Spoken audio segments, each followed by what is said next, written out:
కార్యక్రమాన్ని ప్రారంభించే ముందుగా గురువుగారికి వందనాలు తెలియచేసుకుంటూ మరి ఈరోజు మరికొన్ని విషయాలు తెలుసుకుందాం. మరి నిన్నటి రోజున అపేక్ష ఉపేక్ష అనే విషయాన్ని మనము చర్చించుకుంటూ మరి అపేక్షలో ఉన్నవారు ఎలా ఉంటారు అన్నది కొంచెంగా తెలుసుకున్నాం. ఎందుకు అంటే జ్ఞానము అంటే ఈ ప్రతి విషయాన్ని తెలుసుకుంటూ ఎదగడమే. జ్ఞానం అంటే కొంతమంది మహాత్ములు ఒక మాట చెప్తూ ఉంటారు, పరమాత్మకి రూపం లేదు కదా, ఒక శక్తి, ఆ శక్తే మనల్ని నడిపిస్తోంది అని చెప్తూ ఉన్నప్పుడు మనం కొన్ని విషయాల్లో అవగాహన చేసుకుంటే అది కరెక్టే అనిపించింది. మరి సాధన చేసేవాళ్ళు వాళ్ళు శక్తిని బట్టి ఆ విషయాల్ని అర్థం చేసుకుంటూ జ్ఞానం పెంచుకుంటే పూర్ణంగా శక్తి పొందినవాడు అవుతాం అని మనకి చెప్తూ ఉంటారు. అందుకే ఆధ్యాత్మికల్లోకి వచ్చాక ప్రాపంచిక విషయాలు వద్దు అని కొంతమంది, ప్రాపంచిక విషయాలే చాలు, ఆధ్యాత్మికత మాకు అవసరం లేదని కొంతమంది అని అనుకుంటారు. కానీ రెండూ కరెక్ట్ కాదు. ప్రాపంచికల్లో ఉంటూ ఎంత ఉండాలో అంత ఉంటూ, ఎంత నేర్చుకోవాలో అంత నేర్చుకుంటూ, ఎంత అవగాహన చేసుకోవాలో అంత అవగాహన చేసుకుంటూ ఆధ్యాత్మికతలో ఎదగడమే. అందుకే మానవ జన్మ. ఏ జీవికి ఇవ్వలేని బుద్ధి మానవుడికి ఇవ్వబడింది కాబట్టి ఆ బుద్ధితో ఈ జ్ఞానాన్ని పెంచుకుంటూ తాను ఎవరు, ఎక్కడి నుంచి వచ్చాడు, భూమి మీదకి ఎందుకు వచ్చాడు, ఏం చేయడానికి వచ్చాడు, ఎక్కడికి వెళ్ళాలి, వెళ్ళడానికి ఏం చెయ్యాలి, ఇవన్నీ విషయాలు తెలుసుకుని మరి ఈ ఆధ్యాత్మికతలో ఉన్నత స్థితి సాధించినప్పుడే పూర్ణమైన శక్తి పొందిన మానవుడిగా మిగిలి ఈ జీవుడిగా భూమి మీదకి వచ్చిన మానవుడు దేవుడిగా ఎదుగుతాడు. మరి నిన్న ప్రాపంచికుల్లో ఉండడానికి, మరి ప్రాపంచికుల్లో ఉంటూ భగవంతుడిచ్చినవన్నీ అనుభవిస్తూ ఆధ్యాత్మికతలో ఉన్నత స్థితికి ఎదగాలి అని తెలుసుకున్న మానవుడు ఇంకా ఇంకా ఎందుకు ప్రపంచంలోకి కూరుకుపోయి దిగజారిపోతున్నాడు అన్నది నిన్న అపేక్ష అనే దాంట్లో తెలుసుకున్నాం. ఈవేళ అలా కూరుకుపోయిన మనము ఎలా బయటపడగలం, ఎలా బయటకు రాగలం, ఎలా ఆధ్యాత్మ వైపు, ఆత్మ వైపు ప్రయాణించగలము. ఈ భూమి మీదకి వచ్చిన మానవుడు పరమాత్మ ఎవరో తెలుసుకుని, తానెవరో తెలుసుకుని మరి ఆఖరి జన్మ చేసుకునే అవకాశం పొందినవాడే మానవుడు. మానవుడు అంటే మరణాన్ని జయించవచ్చు, మాధవుడిగా ఎదగవచ్చు, పూర్ణ పురుషుడిగా ఎదగవచ్చు అని తెలుసుకున్నాం మనం. మరి ఈ విధంగా ఉన్న మనము ఆపేక్షలో ఉంటే అలాంటి ఎదుగుదల ఎన్ని కోట్ల జన్మలు తీసుకున్నారో అది అపేక్షలో ఉంటూ దాని నుంచి బయటపడుతూ ఎంతవరకు ఉండాలో అంతవరకు ఉండి ఉపేక్షలోకి రావాలి. అపేక్షలో ఉంటే ప్రపంచంలోని, సంసారంలోని, బంధాల్లోని మునిగిపోతాం. మరి ఎప్పుడైతే ఉపేక్షలో ఉంటామో అక్కడి నుంచి మెల్లిమెల్లిగా బయటపడతాం. ఉపేక్ష అనేది బుద్ధి యొక్క లక్షణం. ఇది బుద్ధి యొక్క లక్షణం. ఈ ఉపేక్షలో ఉన్నవారు ఎప్పుడూ ఆనంద స్థితిలో ఉంటారు. అందుకే దీన్ని దైవానందం అంటారు. ఎందుకు ఆనందంగా ఉంటారు అంటే వీళ్ళు ఆత్మకి అతి వైపు దగ్గరగా ప్రయాణం చేస్తున్నారు. ఆత్మ వైపు ప్రయాణం చేస్తున్నారు, ఆత్మకి దగ్గర అవుతున్నారు. మరి ఆత్మ అంటే భగవంతుడు అని తెలుసుకున్నాం కదా. మరి అపేక్ష ప్రపంచంలోకి నెట్టితే ఉపేక్ష ప్రపంచం నుంచి ఆత్మ వైపుకు నెట్టుతారు. అదే తేడా అండి. మనసే రెండు, చూడండి, ఒక త్రాసు ఉంటుంది, ఆ త్రాసుకు రెండు వైపులా రెండు ప్లేట్లు చైన్స్తో కడతారు.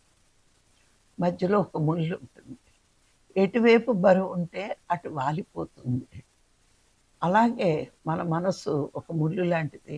అటు ప్రపంచం ఉంది, ఇటు పరమాత్మ ఉన్నాడు. నీ ప్రయత్నం, నీ ఆలోచన, నీ మనసు ఎటు మొగ్గుతుందో నువ్వు చూసుకుంటూ ఉండాలి. కానీ ప్రపంచం వైపు మొగ్గితే కష్టాలు, కన్నీళ్ళు, దుఃఖాలు, బాధలు అన్నీ ఉంటాయి. కానీ పరమాత్మ వైపు తిప్పితే నీ మనసు అనే ముళ్ళుని అన్నిటి నుంచి విడుదల, కష్టాల నుంచి, దుఃఖాల నుంచి, బాధల నుంచి, బంధాల నుంచి విడుదలవుతాం. అందుకే అపేక్షలో ఉన్న మనము మెల్లిమెల్లిగా ఉపేక్షలోకి వచ్చినప్పుడు మనం ఫస్ట్ గ్రహించవలసింది, మనకి బుద్ధి వికసిస్తేనే జ్ఞానం వస్తుందని గురువులు చెప్పారు. కాబట్టి అక్కడి నుంచి ఆత్మ వైపు తిరిగిన దగ్గర నుంచి మన మనసు బుద్ధి వికసించడం ప్రారంభిస్తుంది. మరి ఎప్పుడైతే మనసు వైపు తిరిగామో అప్పటి నుంచి మన జీవితంలో మెల్లిమెల్లిగా ఆనందం అనేది రావడం ప్రారంభమవుతుంది.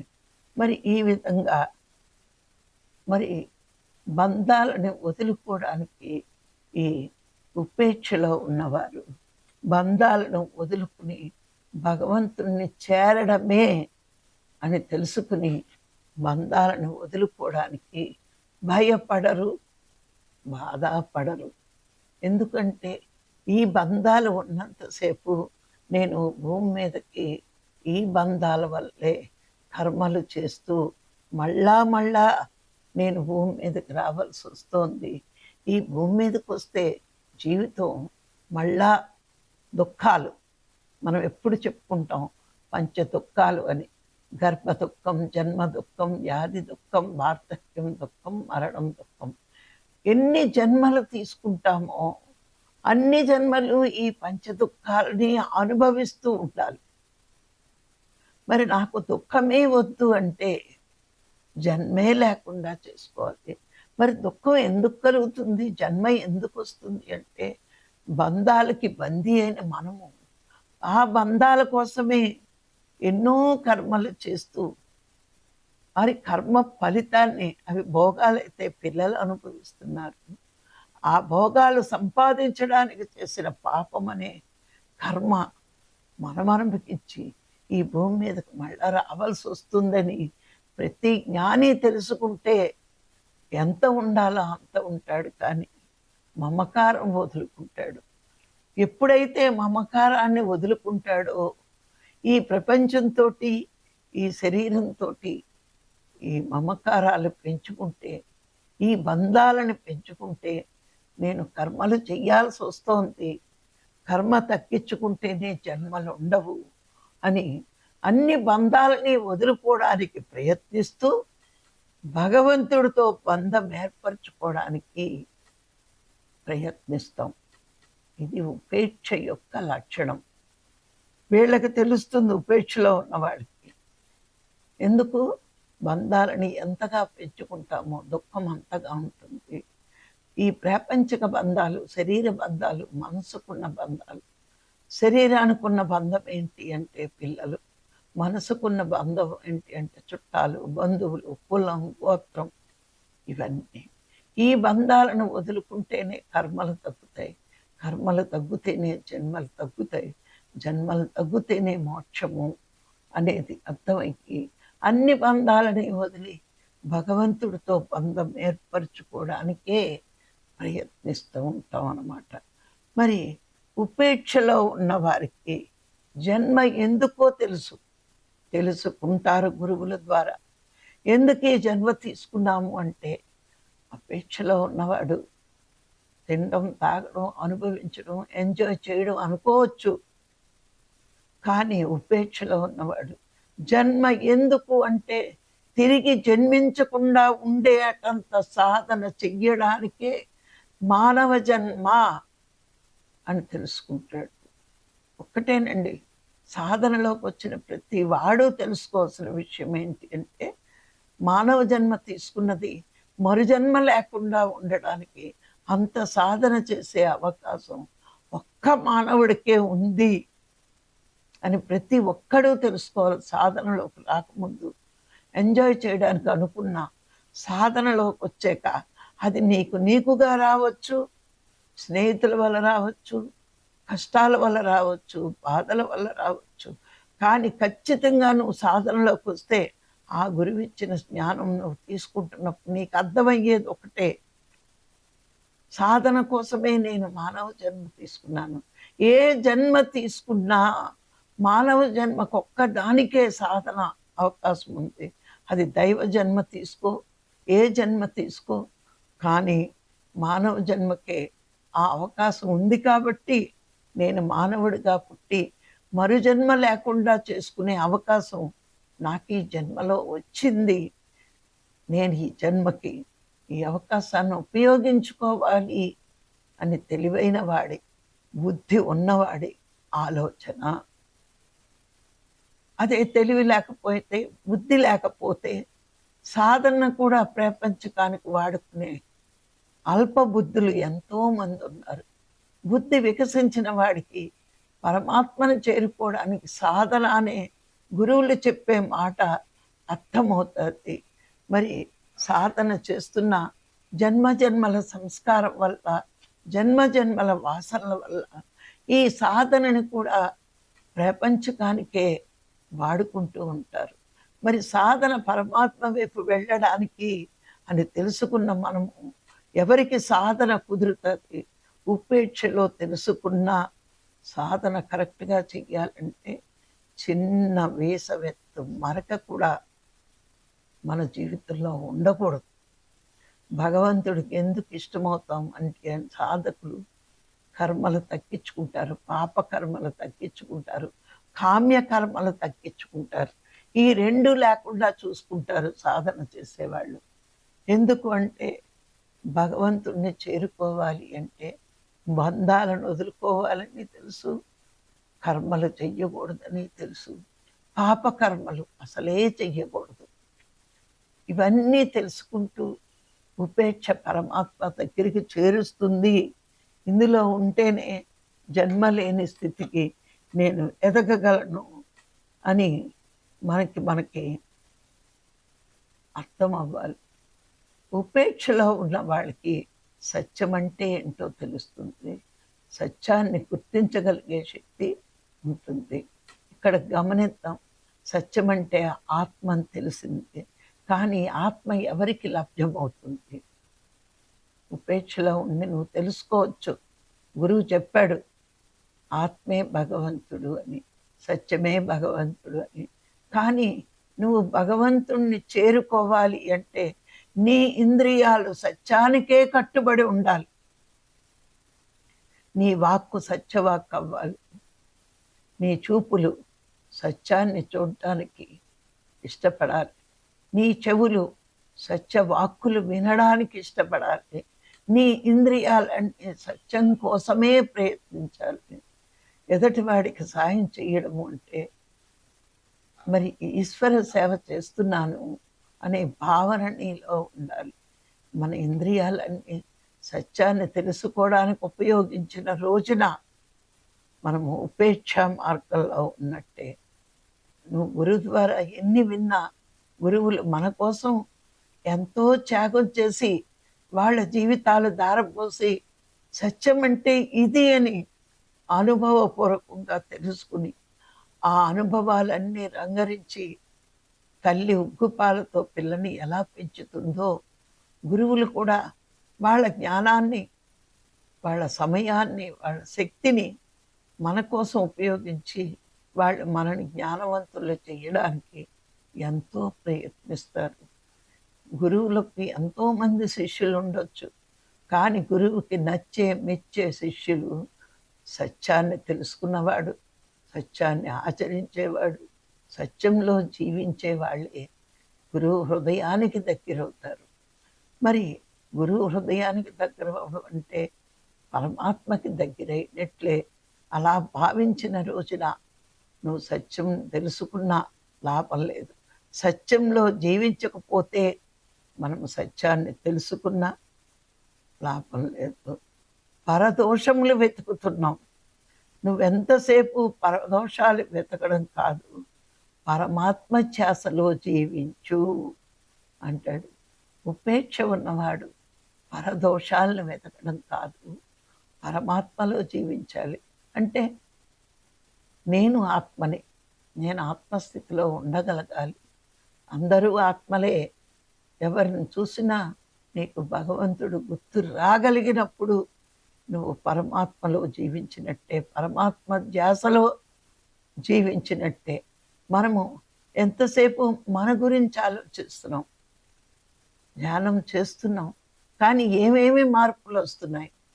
భగవంతుడు మెచ్చేటట్టు, భగవంతుడికి నచ్చేటట్టు నేను ఉంటున్నానా? భగవంతుడికి నచ్చడం అంటే మధ్యలో మీకు ఒకటి ఉంది. ఒకటి గురువు, రెండు ప్రకృతి. ఈ రెండింటినీ మెచ్చేటట్టు మనం చేయగలిగితే పరమాత్మ మెచ్చేనట్టు చేయడమే. ఎందుకంటే భగవంతుడికి, జీవుడికి, దేవుడికి మధ్య గురువు అనేది ఒకడున్నాడు. చెప్పడానికి ఉన్నాడు, సరిచెయ్యడానికి ఉన్నాడు. మరి నిన్ను తప్పులు చెయ్యకుండా సన్మార్గంలో పెట్టడానికి ఉన్నాడు. నువ్వు తప్పు చేస్తున్నావని కూడా గురువు డైరెక్ట్గా చెప్పడు. ఒక్కొక్కసారి తన బోధ వల్ల నీకే అర్థం అవ్వాలి, నీకే అర్థం అవ్వాలి. ఆ స్థాయికి ఎదగాలి. శిష్యులు తప్పు చేస్తున్నారు అంటే గురువు ఎంత బాధపడతాడో తెలుసా? ఎందుకు నేను చెప్తున్న జ్ఞానం వీళ్ళు ఏం చేస్తున్నారు అని మదన పడతాడు గురువు, అసలైన గురువు అయితే. మరి మనం నేర్చుకున్నది ఎంత గొప్ప జ్ఞానం, ఎంతవరకు ఎవరు చెప్పని సత్యం ఇది. భగవంతుడు ఎవరో నేర్పిన జ్ఞానం. అంటే అపేక్షలో ఉంటే చాలా కష్టాలు ఎదుర్కోవాలని మనం తెలుసుకున్నాం. తెలుసుకుని ఈ మార్గంలోకి వచ్చాం.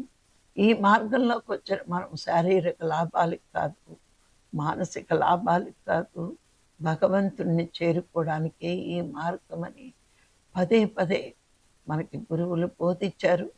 మనము చదివిన పుస్తకాలు కూడా మనకేం నేర్పే అంటే నువ్వెవరివో తెలుసుకో, నువ్వెవరివో తెలుసుకుంటేనే భగవంతుడు ఎవరో తెలుస్తుంది. నీ జన్మకి కారణం నీ ప్రవర్తన ధ్యానంలోకి వచ్చాక మనకి ముందు అర్థమవుతుంది. ఇందులోకి వచ్చాక నేను ఎందుకు వచ్చాను అన్నది అర్థమవుతుంది. అది అర్థం కావట్లేదు అంటే ఇంకా మనకి జ్ఞానం పెరగలేదు అని అర్థం చేసుకోవాలి. మొట్టమొదట్లో జ్ఞానానికి రాకుండా ఉన్నప్పుడు నేను అనుకునేదాన్ని, ఒక తల్లిదండ్రులకి బిడ్డగా పుట్టాను, ఆడపిల్లను కాబట్టి అత్తవారింటికి వెళ్ళాలి. మరి అక్కడ కూడా మనకి భర్త, సంసారం ఇవన్నీ ఉంటాయి. ఇవి బిడ్డల్ని పెంచుకుంటూ మరి వాళ్ళని విద్యావంతులు చేసి, వాళ్ళకి పెళ్ళిళ్ళు చేసి, ఒక మంచి తల్లిగా అనిపించుకోవాలి, మంచి భార్యగా అనిపించుకోవాలి, మంచి కోడలుగా అనిపించుకోవాలి. ఇలా అనిపించుకుంటేనే జీవితం గొప్ప అనే భావనలో ఉన్న నాకు పత్రిగారి పరిచయంతో నాకు ఇంతకంటే ఏది వద్దు అని చాలా గట్టిగా ఫిక్స్ అయిపోయాను. అందుకే పత్రిగారిని 3 నెలలు దూరంగా ఉన్నాను నేను ఆయనకి. కానీ మనము సన్మార్గంలో నడిచినప్పుడు, మంచి ఆలోచనలే మనకు ఉన్నప్పుడు, అప్పటికి మా ఫ్యామిలీ వేజ్గా దాన ధర్మాల అలవాటు చెప్పుని ఇది చేయడం మంచిది అని మరి నేను కూడా చేసేదాన్ని. మరి అందుకేనేమో నాకు ఇందులోకి రావడం ఇష్టం లేకపోయినా భగవంతుడే ఏదో ఒక కారణంతో నన్ను ఇక్కడికి రప్పించినప్పుడు, ఎందుకు నేను ధ్యాన మార్గంలోకి రాకూడదనుకున్నా వచ్చాను. మరి ధ్యానం అంటే ఎవరో చేస్తారు ఋషులు, యోగులు అనుకున్న నేను పుస్తకాల వల్ల ధ్యానం అంటే భగవంతుడికి చేరుకునే మార్గం. ఇది అందరూ రాలేరు. భగవంతుడిని చేరుకునే మార్గంలో పయనిస్తూ, భగవంతుడు అంటేనే సత్యం. ఆ సత్యాన్ని చేరుకోవాలంటే భూమి మీద సత్యమైన జీవితం ఉండాలి, కరెక్ట్ అయిన జీవితం ఉండాలి, పవిత్రమైన జీవితం ఉండాలి, శీలవంతమైన జీవితం ఉండాలి, ధర్మవంతమైన జీవితం ఉండాలి. ధర్మాన్ని భూమి మీద ఎవరైతే కాపాడుతూ నిలబెడతారో అలాంటి వాళ్ళే సత్యమైన జీవితం జీవిస్తారు. అలాంటి వాళ్ళనే భగవంతుడు ఇష్టపడతాడు. ఈ మార్గంలో గురువు చెప్తున్నా ఎంతోమంది వస్తారు. కానీ కేవలము ప్రాపంచిక కోరికలు కాకుండా కేవలము పరమాత్మ దర్శనం కావాలి, పరమాత్మని చేరుకోవాలి అని కోరుకునేవాళ్ళు అతి కొద్ది మంది ఉంటారని భగవద్గీతలో కృష్ణ భగవానుడు చెప్పాడు. మరి ఈ మార్గం అంటే అపేక్షలో ఉన్నప్పుడు ఎన్నో కోరికలు ఉంటాయి, తీరం. ముందు మన కోసం కోరుతాం, తర్వాత మన పిల్లల కోసం కోరుతాం, మన భర్త కోసం కోరుతాం, వాళ్ళు అయిపోయాక వాళ్ళ పిల్లలు బాగుండాలి, ఇలా పిల్లలను వంశవృక్షం కోసమే కోరుతాం. కానీ ఎప్పుడైతే నిజంగా అది చాలా తప్పు, నీకు నువ్వుగా కోరుకుంటే తప్పు లేదు. ఇక్కడికి వచ్చాక గురువు చెప్తాడు, ఎవరు ఏది నిర్ణయించుకుని భూమి మీదకి వస్తారో అదే జరుగుతుంది.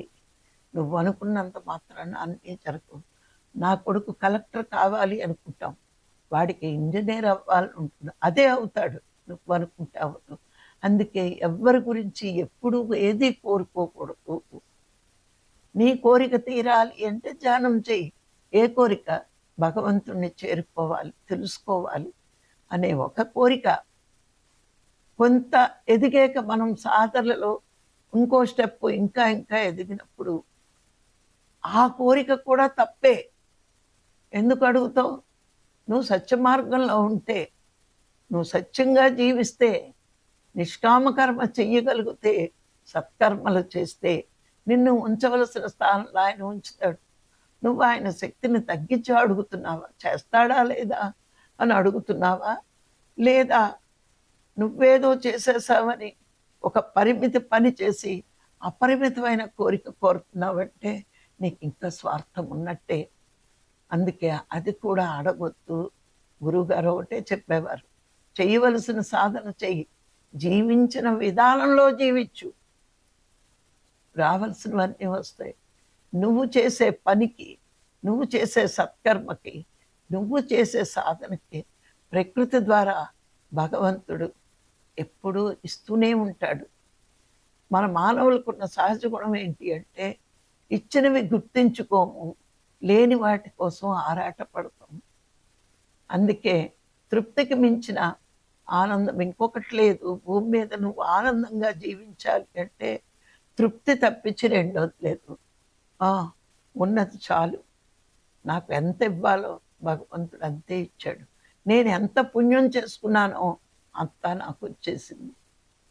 అందుకే కొన్ని పుస్తకాల్లో మహాత్ములు చెప్తూ ఉంటారు, రాస్తూ ఉంటారు, నువ్వు జన్మ తీసుకున్నప్పుడు నీ అర్హతను బట్టే ఎంత తెచ్చుకోవాలో అంతా తెచ్చుకున్నావు. మరి భూమి మీదకి వచ్చే అజ్ఞానంతో కోరికలు కోరితే ఎవరిది ఇచ్చేమంటావు? నీకు నీ ఖాతాలో పుణ్యమే లేనప్పుడు నీకెందుకు వస్తుంది? అప్పుడే మానవుడు ఏం చేస్తాడు? ఈ సత్యం తెలియక, ఇది భగవంతుడి ప్రసాదంలా జీవితాన్ని స్వీకరించడం రాక, ఇంకా అజ్ఞానంలో అడ్డతోని సంపదలు పోగేయాలనుకుంటాం.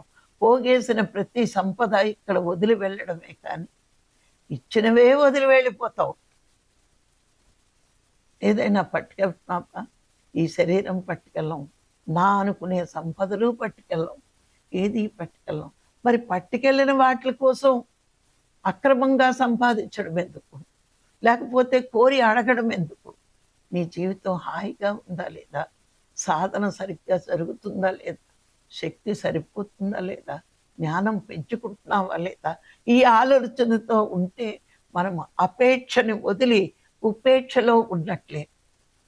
లేదు, ఇంకా మనకి ప్రాపంచిక కోరికలు ఉన్నాయి, ప్రాపంచికంగానే ఆలోచిస్తే మనం ఇంకా అపేక్షలో ఉన్నట్టే నటిస్తున్నాం. ఉపేక్షలో ఉన్నాం అనుకుంటూ ఇంకా అపేక్షలోనే జీవిస్తున్నాం. అంటే ఇంకా మనం ప్రాపంచిక కోరికలు కోరుతూ పబ్లిసిటీ కోసం ప్రయత్నిస్తే ధ్యానం అనే ముసుగు వేసేసాం. కానీ మన చూపు ఎప్పుడు అటే ఉంది, మన మనసు ఎప్పుడు అటే ఉంది. అది వదలాలి. చెప్తారు చూడండి, మనస వాచ కర్మణ. నీ మనసు ఉపేక్ష మీద ఉండాలి. ఉపేక్ష మీద ఉందంటే, ఉపేక్షలో ఉండాలంటే పరమాత్మ మీద దృష్టి ఉండాలి. నీ చేతలు దానికోసమే పని చెయ్యాలి, నీ క్రియలు. అవన్నీ అట్లా మనం ఎప్పుడైతే ఆలోచిస్తామో వచ్చేసాం. ఆ మార్గం నుంచి ఈ మార్గంలోకి వచ్చేసాం. అది వదిలేసాం. కానీ ఇంకా దాని గురించి ఆలోచిస్తున్నామంటే ఇంకా మనము అజ్ఞానంలో కూరుకుపోయినట్టే.